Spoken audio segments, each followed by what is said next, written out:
Hey everybody, welcome back to the channel. This is Rob here at Smirking Gun Reviews, and today, well, normally this is the part where I say we're gonna get baked and watch the movie and review it, and then review it. But if you've been paying attention to the channel at all today, you know that I already waked and baked and reviewed Natural Born Killers, and it's been basically that same way all day as I play my game streams, and so. I was thinking, well, if you're already baked, then do you need to do an intro? And I was like, yes, you need to do an intro because it's just fun to do an intro for these. And so today we're going to be talking about 2001's From Hell. We're back with more Johnny Depp from 2001. This came out in October of 2001. Directed by the Hughes brothers, man, who I believe did Dead Presidents before this. This was a departure. This is based on the Alan Moore graphic novel that I read. Let me tell you something. That book is not an easy read. It is so dense and so long, and you'd think that you know, if you ever like say that kids are, if a kid says to you, I don't want to read it unless it's in pictures. Let me tell you something. Give him that book. Fuck the content. He'll not want to read a book with pictures in it again. He'll rather read something that has no pictures in it. Because as good of a story as it is, it's kind of boring. And a lot of it. And that's just me. It's just me. But the movie is fucking amazing. It is such an underrated classic. It's a Jack the Ripper story with Johnny Depp, Heather Graham, Ian Holm, oh my god, Robbie Coltrane. And so we're going to be talking about this, except I don't have to do the thing that I said because I already am. So enjoy the next 420 movie review. Oh, you know, the last one I forgot to mention was another Quentin Tarantino movie that I did. Last video for Natural Born Killers, I forgot to mention that. Also, I forgot to mention that if you're liking the content on my channel, please become a subscriber. Hit the like button, share, blah, blah, blah, all that jazz. Also, that I'm on Twitter at reviews_gun. So, we'll be back in just a second, and we're going to be reviewing From Hell, motherfuckers. Yeah.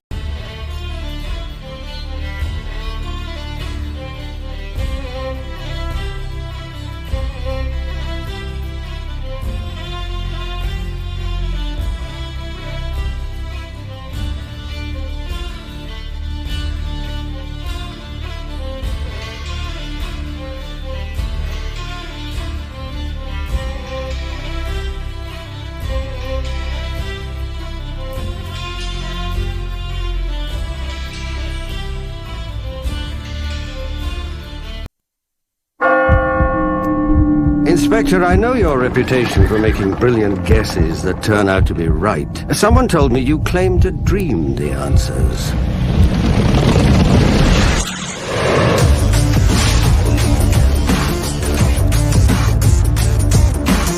Sometime this evening, a bank teller was murdered in George Yard.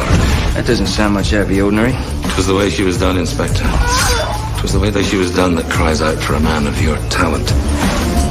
He can foresee the victims. I saw her. I saw her face. Your vision's about me. Most definitely. You know, they used to burn men like you alive. He could sense the suspects. He must be someone with money. And how do you know that? This ain't killing for profit. This is ritual. But for an inspector in charge of the world's most infamous investigations, He's punishing them. I want double shifts within this area. You'll have mayhem on the streets. I believe this was done by someone with a working knowledge of dissection. An educated man, that's preposterous. the last thing he expected. I want you and your friends off the streets until I can sort this thing out. I do trust you. Was to get close to someone who would be next. Jack the Ripper's not finished. Where is he? I want him.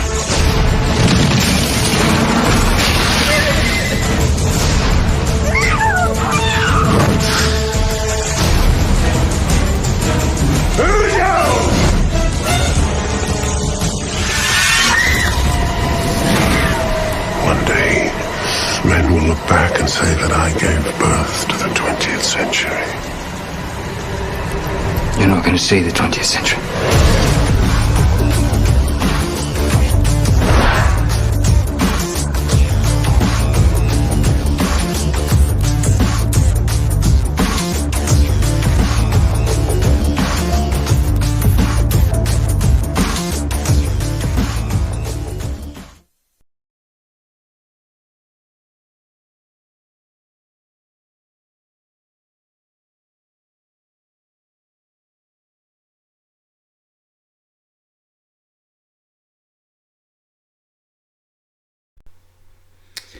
Alright, so the movie's over. Time to talk about it. Whew, boy, man.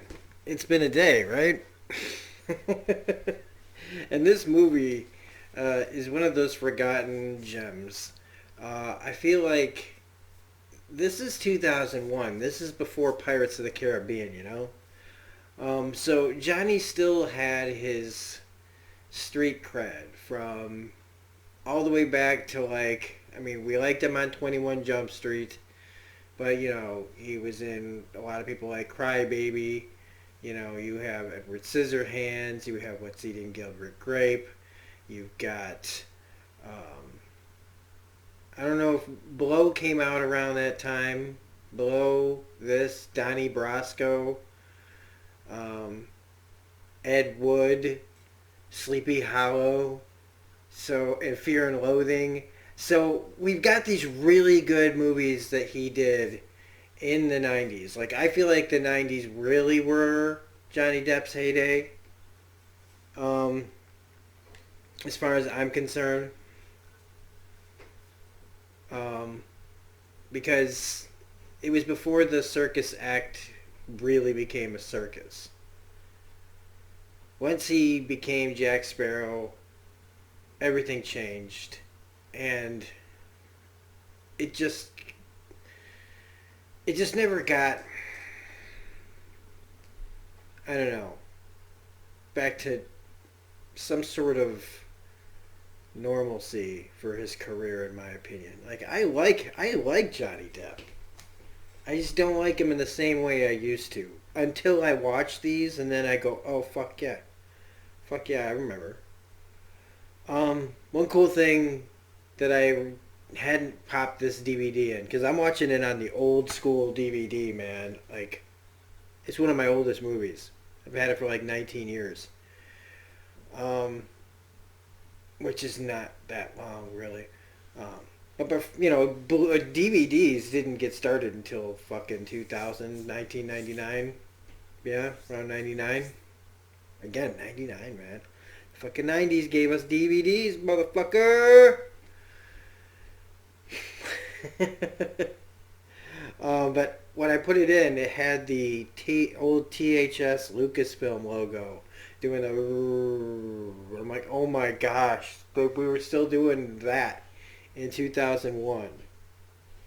So the plot of this movie, all right, everybody. See, the reason I picked this movie for 420 was because I love history, I love true crime, and I really love unsolved true crime. That's always the stuff that's really speculative. Whether it's JFK or this, or, you know, people like Jimmy Hoffa, things like that, where, you know, shit just went down, somebody knew, or somebody knows, and we'll never know. You know what I mean? Crimes where people kind of just decide that somebody got away with it, but everybody knows who did. That kind of thing. I love that kind of story. And Jack the Ripper is that, like, most notorious. And I think it's important that we not remember even these kind of, especially these kind of little stories from history. not to keep it alive because so that the killer, can keep going on in our consciousness, but just that where we came from, like this was an important kind of weird step because a lot of things were happening in 1888 all over the world. We were, America was in that, been through, like the Civil War was over, Reconstruction had been happening. We're in some real crazy times heading up to 1900. And London was doing the same thing. And in this story, the prince, the grandson of the queen, married a prostitute. And she got pregnant with his kid. And then they were found out. They took him, separated her from him. They locked her up in the loony bin, took her kid after she had it. Because, yeah, she had it before they were caught. So so the heir to the throne, like, happened illegitimately to the throne. Because they were married, I think, in a Catholic church. So it was like a legit thing. And so that happens, and all of a sudden all the witnesses to the wedding are being taken out, and they're all prostitutes. And that's the Jack the Ripper theory that they've come up with in this book that was done by Alan Moore. And the cop that goes along trying to piece together the mystery of who is doing this, and what's the bigger, darker mystery. Now this graphic novel that this is based on is, like I said in the intro, I remember I used to take this book to the bar with me, and I could just sit there and I kept taking it to the bar thinking, will this be the night that I'm done with this book? A comic book.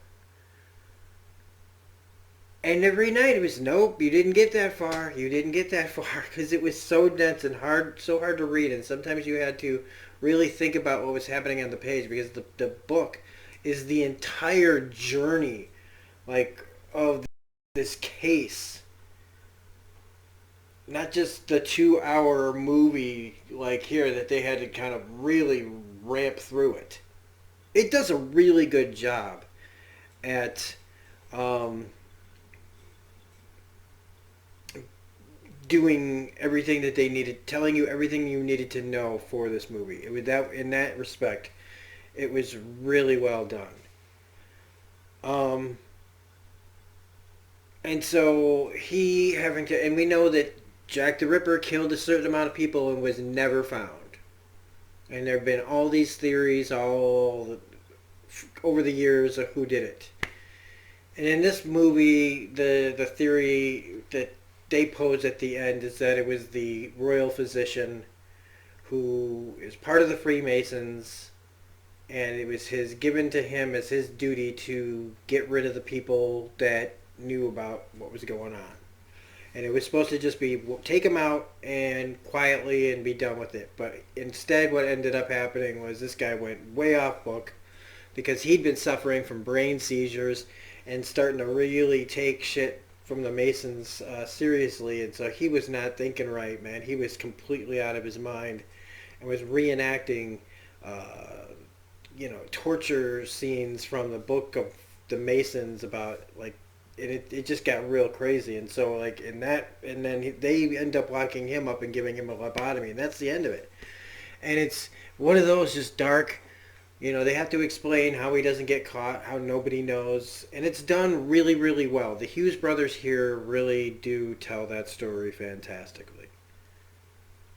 The cast in this movie, like I said, Johnny Depp is good, and it's an understated performance. He's not doing anything fucking special here, except using an accent and playing it low key, but having a character that has just kind of a darkness to him.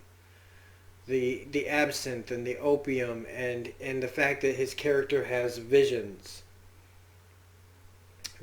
of seeing the crimes like either before they happen or during or after, like in this movie, they start to ramp up. Closer and closer he gets to the truth. So there's a cut there, real quick. Like I just cut because again I completely forgot about a nude scene that was coming. A sex scene that just popped up right here, and yeah, so that happened. So we were talking about his visions and how they never explain them. They never explain them, and I don't know why they have to be here.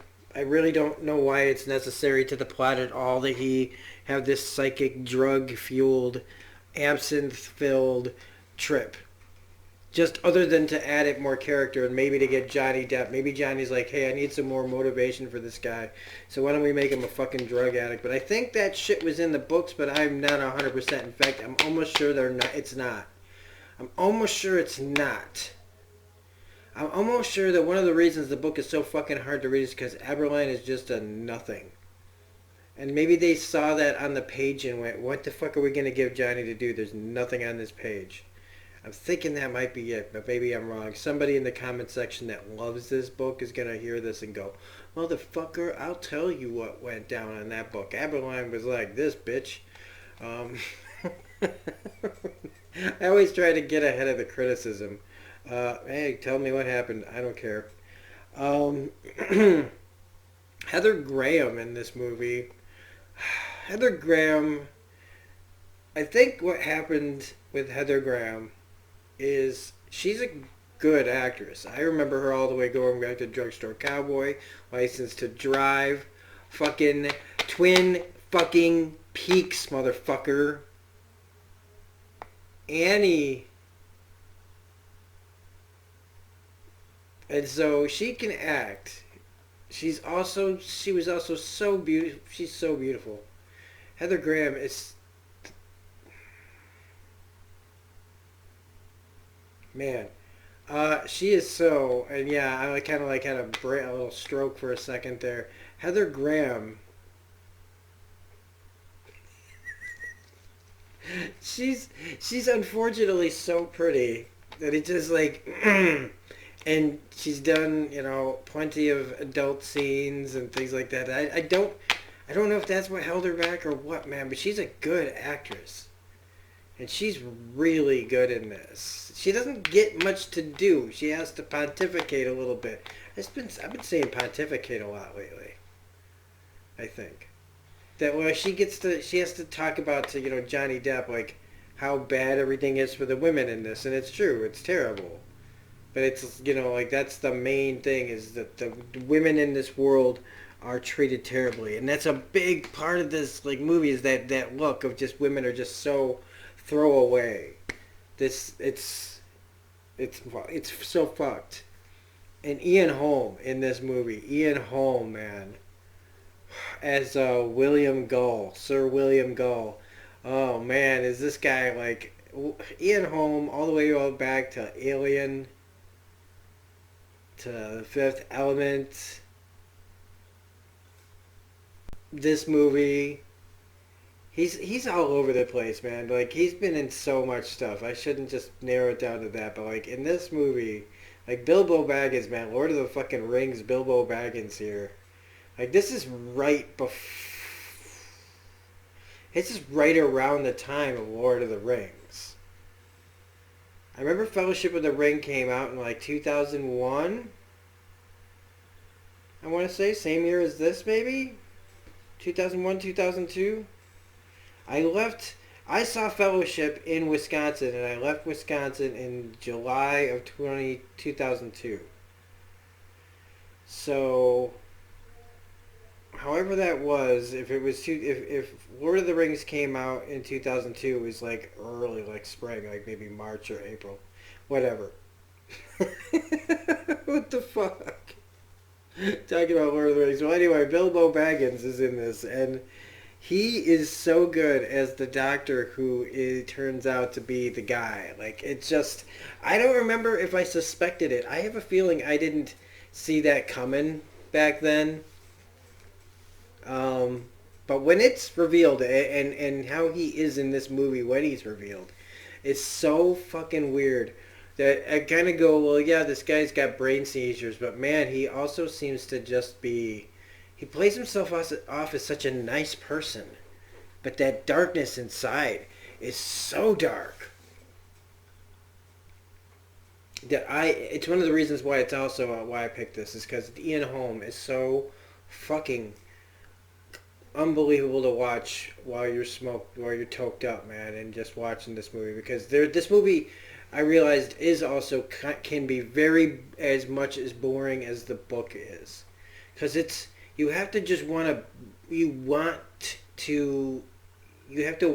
to finish this story. You have to be invested. You have to care about this kind of thing. This movie's not gonna suddenly take a right turn into like it's gonna become a vampire movie like From Dusk Till Dawn.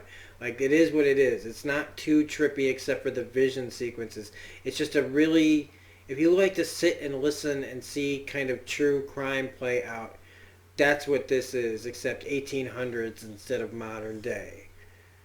And the cruelty and the corruption, and how basically just this movie paints a picture of London as just, and I'm sure that there's a lot of legitimacy to this, of just the male-dominated world, and just the dispensable way that people treated women, and the poor, and all that, and it's just disgusting. But at the same time, I can't look away from this movie, because it shows like we're just not that far away from, like, the same shit's been going on throughout history. But I also, like, this movie also talks about, the treatment of insanity and what that looked like in the late 1800s. But, like, the girl that gets taken away here, that this Alice Crook, that they take her away and they lobotomize her. I mean, imagine her fucking, like, how terrified and how awful this end is for you. Like, and how rug, like, it, to the extreme degree the rug has been pulled out from under you. Where you were a prostitute. You met a prince. This guy saw you, plucked you out of nothing. Literally out of the gutter. Made love to you, fell in love with you, put a baby in you, had the baby with you in secret, married you. You were this secret princess. Everything about your life, no matter what it was, when you weren't there, you had a room, you had food, you had everything you needed. At the time, it was like a fucking dream come true, and then the hammer just comes down. 1 second you're making love to someone, and the next second you are in a cell, drugged out of your mind. Everyone telling you you're crazy. They throw you on a slab. They give you a lobotomy. They take your baby away, and that's your life. That's it. It's done. And that is just so... I could not let go of that thought. Because of, just being all like, whoa. Like, of the worst case scenario of, like, instead of just breaking up with somebody, that's one way to go. There's like a scene where Jack the Ripper is cutting into someone and you can just hear it. You can't see it. You just see the motion and the big dark figure over a woman's body, and you know where he's at. He's in her genitalia, and you just hear that meat sound, that meat knife sound, that just... Oh, wow.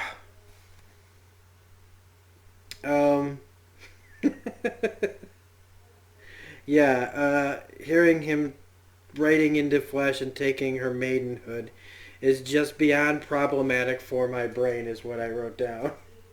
The grapes, the luring, the carriage ride driver, played by Jason Fleming from like Lock, Stock, and Snatch and all that, from Guy Ritchie movies.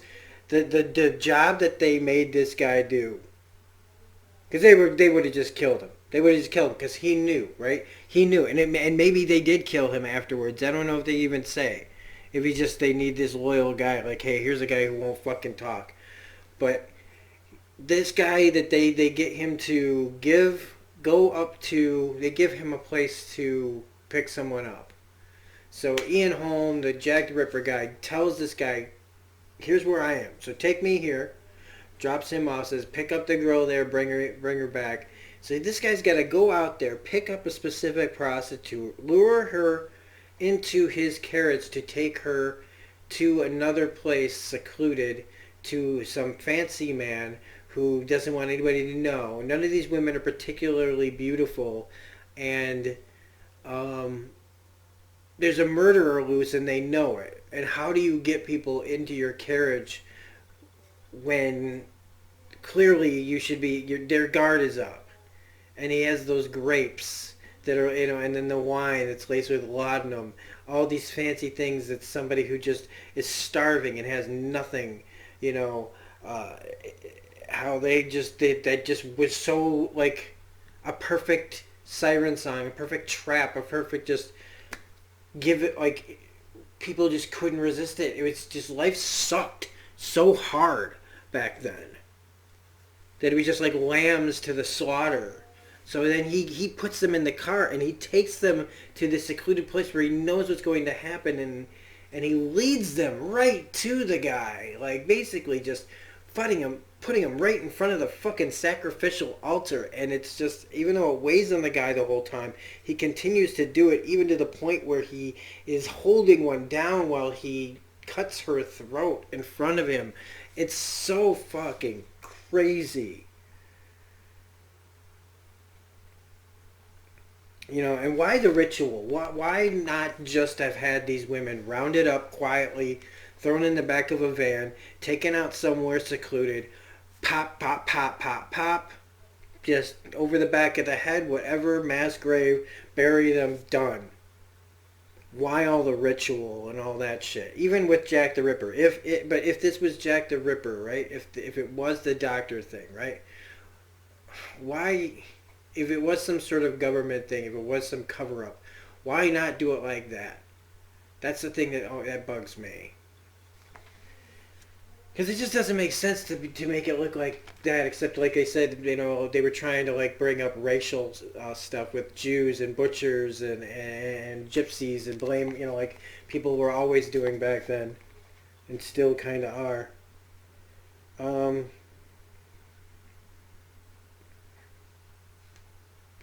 The Elephant Man makeup.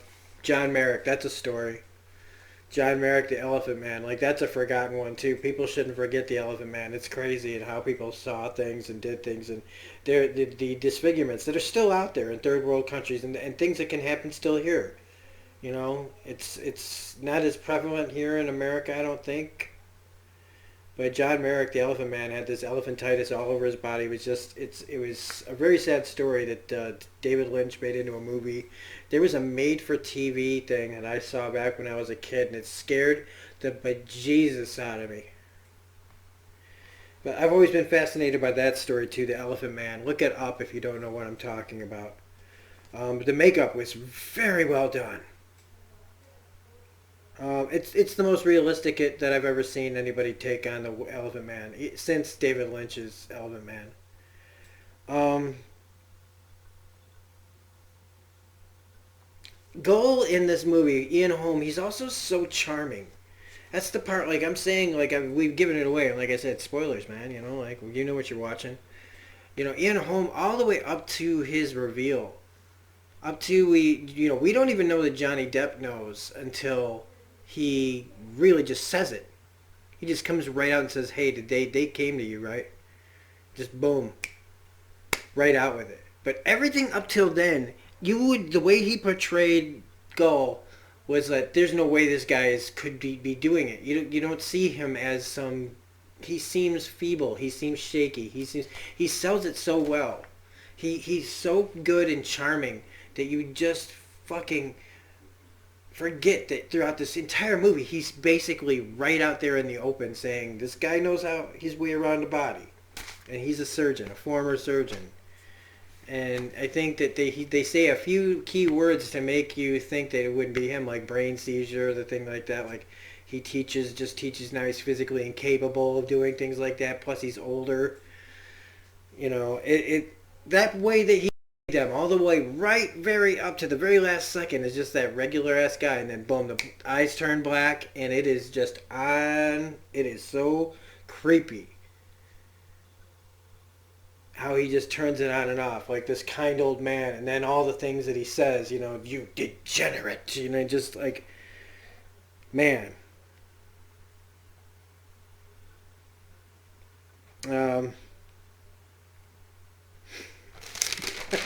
wrote down some stuff about Bilbo Baggins, about like, you know, because during this time when he's like, who would do such a thing? And I just wanted, and I wrote down that he suddenly turns around and he's like, you want to know who do something like this? Me, Bilbo fucking Baggins, that's who. Aberline's like the only man in London that's like basically how a person should behave in modern day London up till 1888. It seems like every other man in this movie, they are straight out of some sort of goddamn fantasy of the worst possible version of a human being. Every single one is just the worst. Except for him and Robbie Coltrane. Him and Robbie Coltrane, and that's it. Maybe people that don't have speaking roles. This movie is also obsessed with the automatic step ladder on the carriages, where they just... I remember in the theater how loud it would be when the little step ladder would come down out of the carriage, and they always focus on it because it's that loud metal and like just shoom shoom, and it's kind of jarring and almost sounds like a violent act. They do that so many times during this movie that if you were nodding off during the movie, it's almost like it's timed out that you're going to hear one pretty soon if you like nod out for a few minutes while it happens. And it's so jarring. If you have like headphones on and a pretty loud volume, you're going to wake the fuck up like, ah! This is one of those type of you can't fight City Hall films where the bad guys win, the hero's just a witness to the truth and dies in a self-sacrifice moment to save another to let the truth conveniently die with him. Yeah, it's one of those things where they have to try to sum up like, well, why didn't Johnny Depp solve it? And it's like, well, no, he did, but we can't let anybody know what happened, and he has to protect the girls because Mary got the baby out when she was escaped death, which they tried to really make it. I remember thinking up till when I saw this movie, I thought she was really dead. Or it was really the other really hot girl in the movie that was at the last part of that movie. But, so in order to protect them, he had to stay out of their lives, and then he dies of an overdose. And it's like all of this was just sad, and you'd go, what was the point of it? And it's just like, it's just a way to kind of just tell an interesting, dark, gritty, noir-esque story about Jack the Ripper. I also like that their romance isn't really a typical romance, really. It's more like two desperate and lost souls that find each other, trying to find some kind of tether to the world during this really harsh experience. Yeah, they kiss and they make plans, but I mean, it just feels like it never really felt like that was something that was going to happen. I did look up that Prince Edward Albert Victor was, you know, that shows up as Duke of Clarence. He was second in line for the throne in real life, and he did die young. He died at 28 years old. They said it was during an influenza pandemic, but in this I think they're alluding that he had syphilis and he was dying basically in the brain. Also, the whole thing with the Freemasons in this, like the fucking Masons come up, and it's dark shit, man. It's like you want to need a comic book reference like Court of Owls and Batman, like the people that there's Masons out there, man, like in America, and you know, the people that supposedly secretly run things, and that's the people that were making these kind of decisions over the royalty. It's kind of like the secret leaders behind the politics, like the real politics that's going on, the real deals that are done, the things that people just want done rather than what the public wants. The people that cover up things and things like that. It's all fucking really dark shit. And that's another reason why I like it, is as frustrating as it is, I am fascinated by the crazy amount of power and decisions that are made out of groups like this. Also, this movie about the ways that men thought of women back then, like the mother figure is always really important in movies like this. They point that out, but other than that, like, women were just they were just thought of as trash. If you weren't a mother or a wife, you were fucking nothing. And it gets a little heavy-handed at times about that, but it's sometimes you just got to put up with a little bit of that, and I think it's earned. I think it's not something that shouldn't be talked about, but it just like I'm saying, it gets a little heavy-handed because a lot of Heather Graham's lines are all basically like that, and she doesn't get much more than that to say.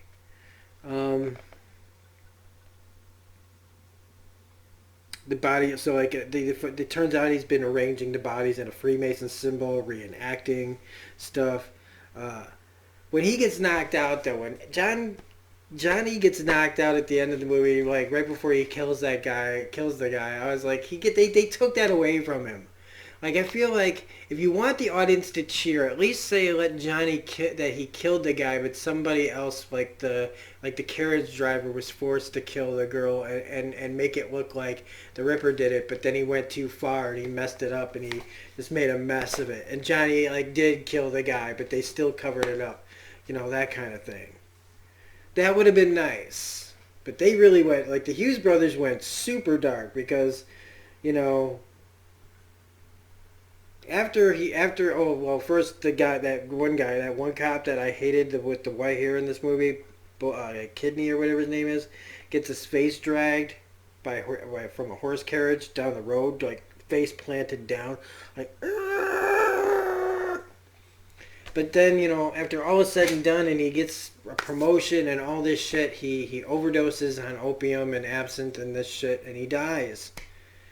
And that's it. And it's just really sad, but it's just really fascinating. And I love this kind of alternate take on history and an alternate what if kind of scenario. If, because there's a lot of legitimacy to the story about the doctor did it. And I'm just kind of obsessed with that kind of story. And so if you like that, this was pretty good on read.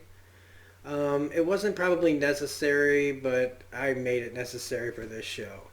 It definitely held my attention, but I was mind was wandering a little bit. But that's mainly because I've seen this movie a lot, and because the mystery, the resolution, the solution to who done it, it kind of makes it a little easier and not to drift off. So anyway, that's it for From Hell. It's a pretty good dark movie. If you haven't seen it, I do highly recommend it, especially if you're a history buff. So that's it. So don't forget to hit the like button, comment, share, subscribe, all that jazz. I'm at reviews_gun. We'll be back with more 420 reviews very soon. The next one is going to be UHF. So get ready. Bye. One day, men will look back and say, I gave birth to the 20th century.